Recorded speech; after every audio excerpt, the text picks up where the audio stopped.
Excellent. Donc, pour compléter la demande, on doit se rendre sur le site de la CPL et l'appellation anglaise CPRA. Donc, en arrivant sur le site, vous avez l'option de l'avoir en anglais ou en français.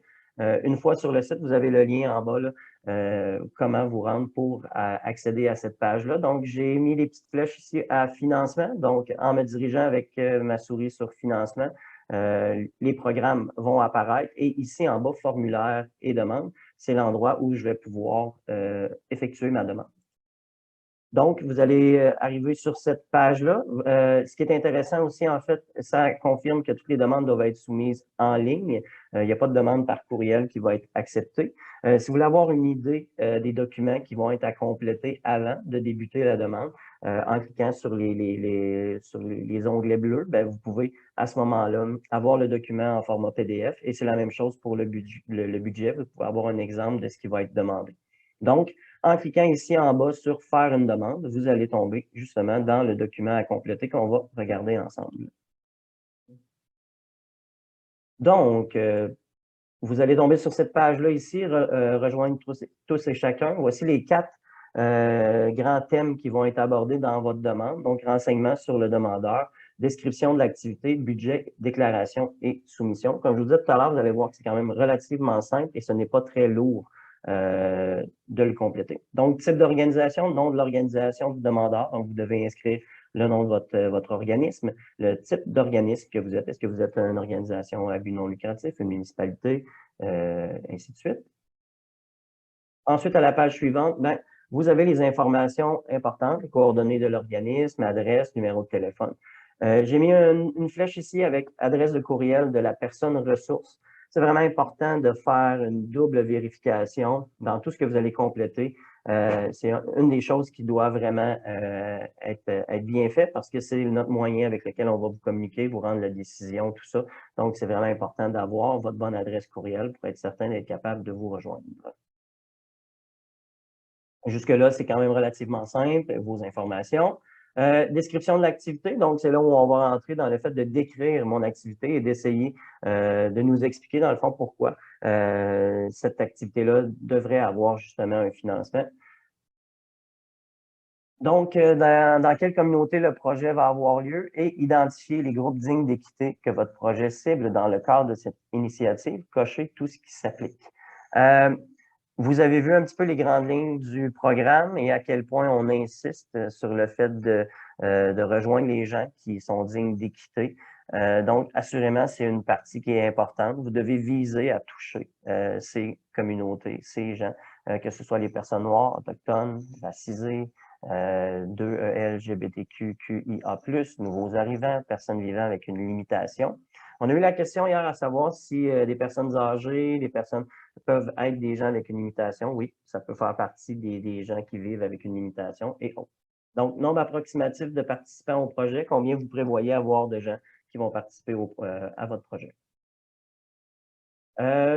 Un aperçu de l'échéancier. Donc, ici en bleu, vous avez un petit peu un exemple. On va faire le formulaire ensemble avec ce qui pourrait être inscrit. Encore là, ce n'est que pour vous donner une idée de ce qu'on recherche un peu comme information. Donc, ici, ben, on espère commencer ce projet en décembre 2023. Le programme se terminera en avril 2023. On comprend que ça ne fonctionne pas vraiment, mais c'est un peu l'idée. Au moyen de langage accessible, à un auditoire non initié, veuillez donner une brève description. Vous avez en dessous des questions habituellement un petit résumé en fait sur qu'est-ce qu'on veut voir. Donc, en bas ici, vous avez « Veuillez décrire brièvement votre projet ». Donc, on va organiser un programme gratuit d'apprentissage du patinage pour les nouveaux arrivants dans notre communauté.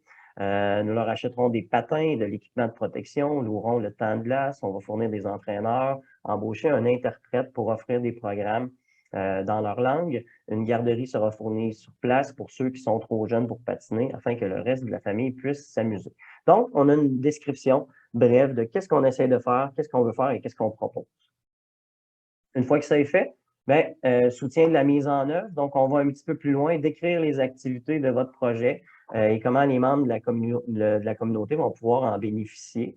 Donc, notre projet comprendra des leçons de patinage, une introduction au sport de glace pour les nouveaux arrivants du Canada. Notre communauté a vu une augmentation de réfugiés, de travailleurs étrangers. Nous voulons leur offrir des activités pour toute la famille tout au long de l'hiver, fournir de l'équipement, des entraîneurs dans la langue de leur choix et des services de garde pour ceux qui ont de jeunes familles, puis on pense que ça va éliminer de nombreux obstacles connus à la participation afin que tout le monde puisse participer. Donc, soutient le partage de connaissances et le développement d'outils et de ressources qui visent l'augmentation du taux de participation et de rétention des groupes sous-représentés. Ben, dans le cadre de notre projet, qu'est-ce qu'on veut faire? Ben, on va terminer le formule de la formation Sports for Life sur l'engagement des nouveaux arrivants dans le sport et la sensibilisation culturelle dans le sport des jeunes. Ça va aider nos dirigeants communautaires à continuer d'impliquer les groupes. Donc, c'est là où on vise qu'est-ce que ça va amener de plus? On veut donner de la formation, on veut on veut amener les gens à se former pour être en mesure de mieux répondre à la clientèle. C'est là donc où on offre un soutien supplémentaire.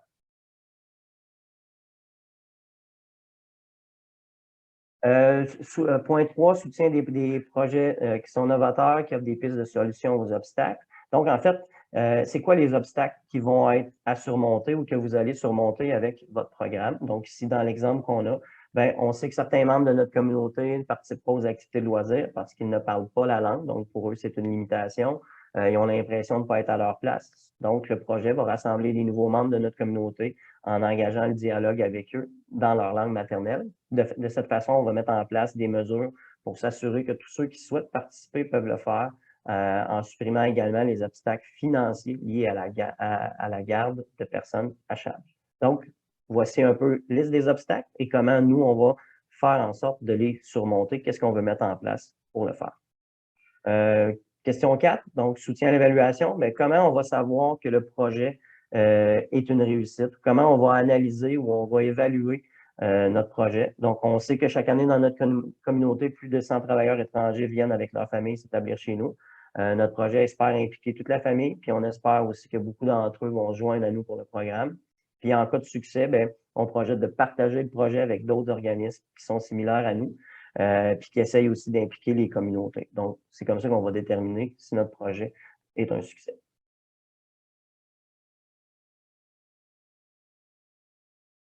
Ça va. Ensuite, ben, c'est là où on voit d'autres descriptions qu'on veut essayer de donner. Donc, les nouveaux arrivants au Canada, ils n'ont peut-être jamais patiné. Ils savent peut-être pas comment ça fonctionne. Donc, on veut leur donner l'occasion de le faire en toute sécurité. Le programme va éliminer les obstacles qui sont connus, comme le coût, l'équipement, la langue. Et on veut augmenter la participation des jeunes. Avec l'équipement restant, ben, on souhaite aussi redonner à la communauté après la durée du projet. On espère qu'ils vont continuer à participer aux activités. C'est des questions sans dire qui se ressemblent, mais c'est des points, c'est là où on trouvait important de vous donner l'exemple, de voir un petit peu les nuances, de voir les effets, puis de donner un peu une idée d'à quel endroit on veut aller avec les réponses et avec les questions. Donc, ensuite, décrire votre plan de mobilisation pour rejoindre les groupes. Donc, comment on va faire pour aller, c'est beau de dire qu'on veut rejoindre certains groupes, mais comment on va le faire, comment on va le mettre en œuvre. Donc, ici, on va engager auprès des employeurs locaux, on va s'engager auprès d'eux, qui parrainent des travailleurs étrangers, pour dialoguer avec eux, les inviter à notre événement. On espère également avoir un champion pour le programme, quelqu'un qui est resté dans la communauté depuis 2 ans, afin qu'il puisse faire de la traduction auprès de ses collègues et amis. Autre petit point après, veuillez décrire les habiletés, connaissances, l'expertise et la capacité requise pour que l'équipe puisse compléter les tâches proposées. Bien, on va réunir une équipe d'entraîneurs, de traducteurs, d'éducateurs en service de garde, d'éducatrices pour réaliser le projet. On sait que les familles recherchent quelque chose à faire ensemble pour rester actifs, pour garder des liens étroits pendant les mois d'hiver, puis en suivant une formation supplémentaire spécialement conçue pour travailler avec ces groupes. On espère acquérir les compétences nécessaires pour réussir. Dans ces descriptions-là, dans le fond, ce qui est important, c'est de bien nous expliquer ce que vous souhaitez faire, de bien donner l'impact que ça va avoir, l'impact positif sur votre communauté. Donc, prenez le temps de nous donner les détails. On ne veut pas nécessairement avoir des textes à n'en plus finir, mais c'est important de bien spécifier pour qu'on comprenne bien votre projet, pour qu'après, on soit capable de bien l'analyser et bien l'évaluer. Euh, Une fois que tout ça est fait, vous allez, là, ici est en anglais, là, je n'avais pas la version en français, mais reste que le principe est le même. N'oubliez pas de sauvegarder ce que vous avez fait. Vous allez avoir souvent les petits onglets ici qui vous disent de retourner en arrière, d'aller au suivant, et vous avez la sauvegarde qui est ici. Donc, en sauvegardant, ce que ça vous permet, c'est de revenir à votre formulaire, de le faire en plus qu'une fois. Ça ne vous oblige pas à le faire en une journée. Donc, vous pouvez débuter, répondre à certaines questions. Si vous sauvegardez, ben, un lien va vous être fourni et vous allez après ça pouvoir retourner sur le lien et compléter votre demande. Donc, on entre dans la partie budget. Donc, quel est le budget total pour votre projet et à quel montant s'élève le financement que vous demandez à la CPL? Donc, c'est à cet endroit-là où vous allez spécifier est-ce que je suis dans la tranche moins de 5 000 5 000 à 25 000 ou 25 000 à 50 000 Suite à ça, dans le formulaire, vous allez avoir un petit onglet bleu sur lequel vous pouvez cliquer et qui va vous amener sur un exemple de budget pour pouvoir soumettre votre budget. Donc, voici un petit peu à quoi ça ressemble. Donc, on a le coût du projet, par exemple, les frais d'inscription. On prévoit avoir 25 jeunes à 125 pour un montant de 3 125 les frais de location des installations. Donc, on veut louer sur une période de 16 semaines. Le coût de location, c'est 200 de l'heure. Donc, on en a pour 6 400 Après ça, qu'est-ce qu'on veut payer? Bien, soutien à un animateur certifié pour enseigner 16 cours, son salaire fois le nombre d'heures. Donc, ça donne un petit peu l'idée des éléments qu'on doit mettre. Assurément, nous, c'est une partie de l'évaluation qui va être importante, de voir qu'est-ce que vous demandez. Il faut que ça soit réaliste, il faut que ça fasse du sens, il faut que les salaires soient réalistes. Il faut que la demande d'achat de matériel soit réaliste aussi. Il se pourrait que vous mettiez des choses et que vous ayez un retour dans oui, on veut vous financer, par contre, on ne peut pas payer pour ces éléments-là ou ces éléments-là. Donc, c'est pas grave si jamais il y avait des choses qui ne font pas partie. C'est juste que nous, on va faire une mise à jour avec vous pour bien expliquer qu'est-ce qui peut être possible de payer de notre part. Donc, on approche après ça la fin du formulaire et de la demande. Donc, rendu là, c'est la déclaration et soumission. Donc, en quoi vous vous engagez avec votre organisme auprès de la CPL. Donc, je confirme que mon organisme comprend que ceci n'est qu'une demande. Donc, oui, c'est une demande. Ça ne veut pas dire que vous avez automatiquement le financement. Il y aura une réponse qui sera rendue, comme je vous disais, le 22 décembre. Je confirme également que nous comprenons la possibilité de devoir partager des informations supplémentaires avant l'approbation de notre demande. Ce que ça veut dire, c'est que si on manque d'informations, ben c'est possible qu'il y ait quelqu'un qui entre en contact avec vous, dire on aurait peut-être besoin de précision sur certains éléments afin de bien analyser votre demande. Si ma demande de financement est acceptée, je confirme que mon organisme se conformera aux exigences en matière de production de rapports et de suivi telles que requises par la CPL. Là-dessus, la reddition de compte est relativement simple. Ce qu'on a besoin, c'est des montants, ce qui a été fait, tout ça. Il n'y a pas d'ajout de facture ou de l'onglet. Le rapport est quand même relativement simple à compléter. C'est souvent quelque chose qu'on entend dire à propos des programmes de la CPL, que justement, ben, le rapport final est quand même relativement simple et ne prend pas des heures et des heures à compléter. Si ma demande de financement est acceptée, je confirme qu'aucun autre financement provenant du gouvernement fédéral ne soutiendra spécifiquement les activités mentionnées dans ma demande de financement. Alors, on a eu des questions là-dessus, à savoir est-ce qu'on peut demander du financement à plus d'un organisme? Oui, vous avez la possibilité de le faire. Par contre, ce qui est demandé à un organisme ne doit pas être la même chose que ce que vous avez demandé pour un autre programme de subvention. Ce que ça veut dire, c'est que si vous demandez à la CPL d'acheter des patins, de faire l'achat de matériel, des heures de glace, ben, si vous faites une demande de subvention dans un des autres programmes, vous ne pouvez pas demander la même chose. La demande doit être différente. Ça pourrait être pour des salaires ou autres événements, mais ça doit pas être, les sous ne doivent pas être pour les mêmes éléments.